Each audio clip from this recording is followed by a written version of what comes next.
Të dashur shqiptar, humba ndjenjat përsëri, është hera e dytë, sepse ka ndodhur diçka shumë e tmerrshme. Dy shqiptar me mbiemrin Vllashi kanë botuar fjalorin e gjuhëve ilire, e të gjithë dialekteve ilire. Ky quhet Etymologicum Magnum.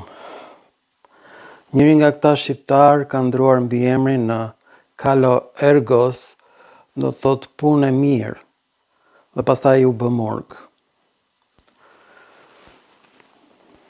E kanë përkthyer këtë fjalor nga origjinali në latinisht në shekullin e 15.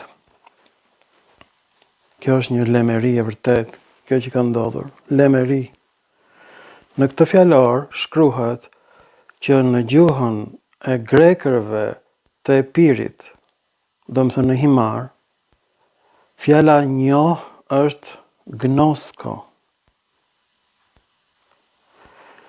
Në gjuhën latine, kjo fjalë është nosko.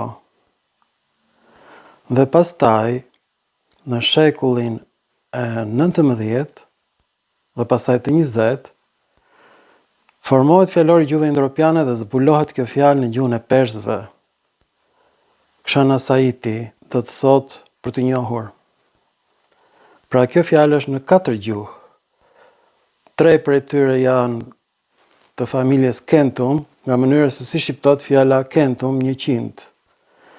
Dhe njëra prej tyre është Satem, gjuha perse, nga mënyra se si shqiptohet fjala 100, Satem, në gjuhën perse.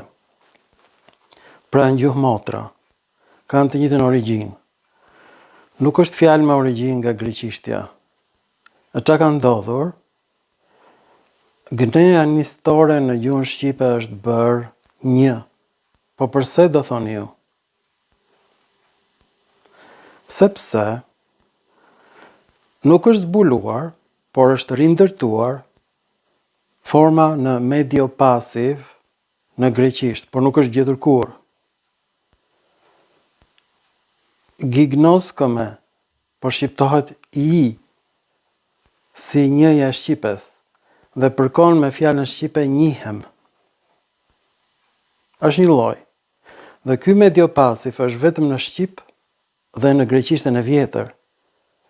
Nganjëherë është ruajtur, nganjëherë jo në greqishtën moderne, por është vetëm në shqip dhe në greqishtën e vjetër. Pra në shekullin e 15, kjo fjalë gnosko është vetëm në gjuhën epiriote, tek himariotët, dhe vetëm në shqip.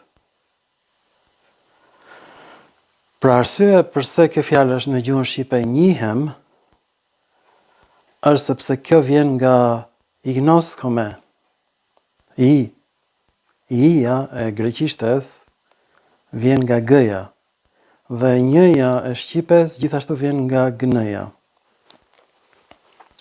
Pra në pësore është me i, në fillim të fjalës në greqisht, dhe me një është në gjuhën shqipe. Kjo i ka shpëtuar të gjithë. Si e gjeta unë, do thoni ju?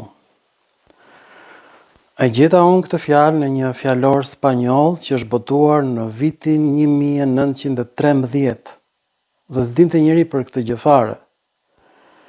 Dhe në këtë fjalor është fjala gnosko, por thuhet që nuk është greke, por epiriote, dhe inicialet ishin me shkurtime e dhe m. Dhe unë nuk e dija ç'do thoshte e m, e kam kërkuar gjithkund, pastaj kërkoj inteligjencës kompjuterike, ta kërkoj në të gjithë literaturën e lashtë greko-romake ç'do thotë e m. Këta në inicialet të shkurtuara, siç thuhet NATO, është shkurtim i inicialeve, edhe M është shkurtim Etymologicum Magnum, që do thotë fjalor i madh etimologjik. Në gjuhën greke, bizantine, që ekzistonte përpara se Bizanti të pushtohej nga Turqia. Dhe kjo vepër përkthehet në latinisht nga vëllezrit Vlashi, që ndrojnë mbi emrin pastaj në Kalourgos, që do të thot punë e mirë në greqisht. Por mbi emri i tyre ishte Vlashi, shqiptar. Dhe këta, duke ditur gjuhën epiriote, duke ditur gjuhën shqipe, fusin këtë fjalë këtu. Dhe mbetet kjo e fshehur deri në momentin kur e gjej unë, me ndihmën e inteligjencës kompjuterike. Jam kaq i lumtur sa që edhe gishtat më janë bërë roz. Është metafora e Homerit. Agimi me gishtat ngjyrë trëndafili.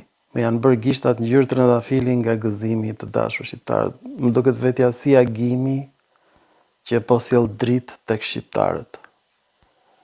Dhe kjo më rrëzoi shëndetin, ky zbulim.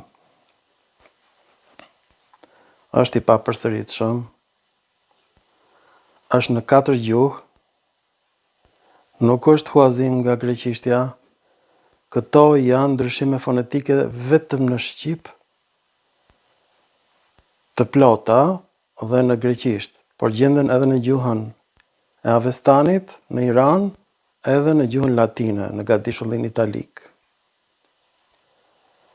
Por do gjendet edhe tek mesapët. Duhet studiuar gjuha mesape. Është zbulim kaq i madh, sa që ju se merrni dot me mend, sepse unë kam parashikuar që folja ftoh është me origjinë nga greqishtja. Folja ngroh është me origjinë nga greqishtja.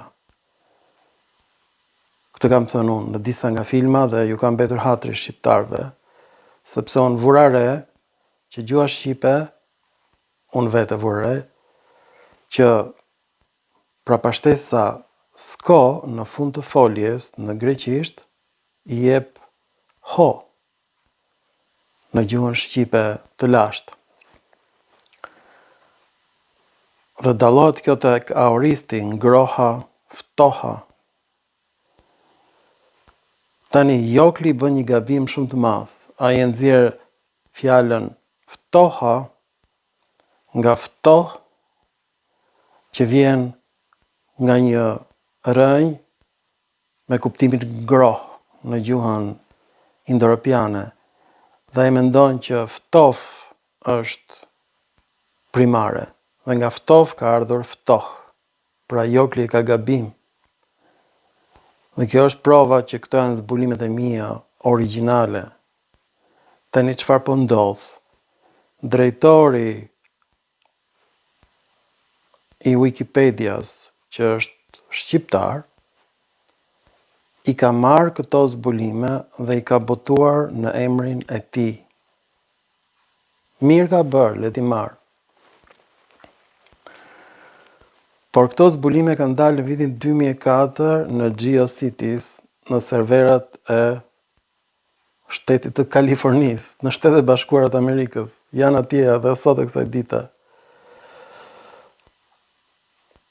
E pabesueshme. Pra, drejtori i Wikipedias është thjesht një hajdut i rëndomt, po ashtu shqiptarët kanë marrë filmat e mi dhe i kanë nxjerrë në TikTok në emrin e tyre. Po s'ka gjë.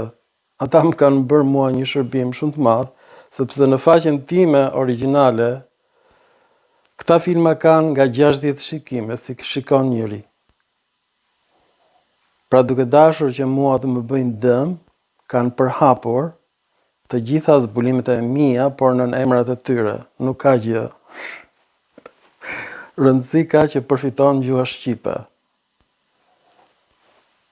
Pra vëllezrit Vlashi e ndruan emrin në emër grek. Por puna e tyre është e jashtëzakonshme, ata janë shenjtorët e gjuhës shqipe. Zbulimet e mia janë marrë nga shqiptar ordiner, hajdut, siç janë shumica shqiptarëve, por mua ata më kanë bërë një nder shumë të madh. Kanë përhapur idetë e mia. Më uroni shërim të shpejt, sepse nuk eci dot, më dhëm kurizi dhe gjuri, shpresoj të shërohem. Dhe shpresoj të kthehem në Shqipëri. Do më thënë, unë që nuk kthehem dot në Shqipëri, ky është turpi më i madh i Shqipërisë moderne. Jo vetëm që unë do të kthehem në Shqipëri, unë do të pritem sikur të isha Nën Tereza e gjuhës shqipe, pra atë që kam bërë për gjuhën shqipe, por s'ka gjë. Filmat e mi janë përhapur kudo në rrjetet sociale, nga turbo albanët, për të më dëmtuar mua, por ata kanë ndihmuar gjuhën shqipe dhe zhvillimin e gjuhës sonë. Më uroni shërim të shpejtë dhe mirupafshim në filma të tjerë shkencor. Më janë bërë gishtat prej trëndafili, si në poemën e Iliadës, Agimi.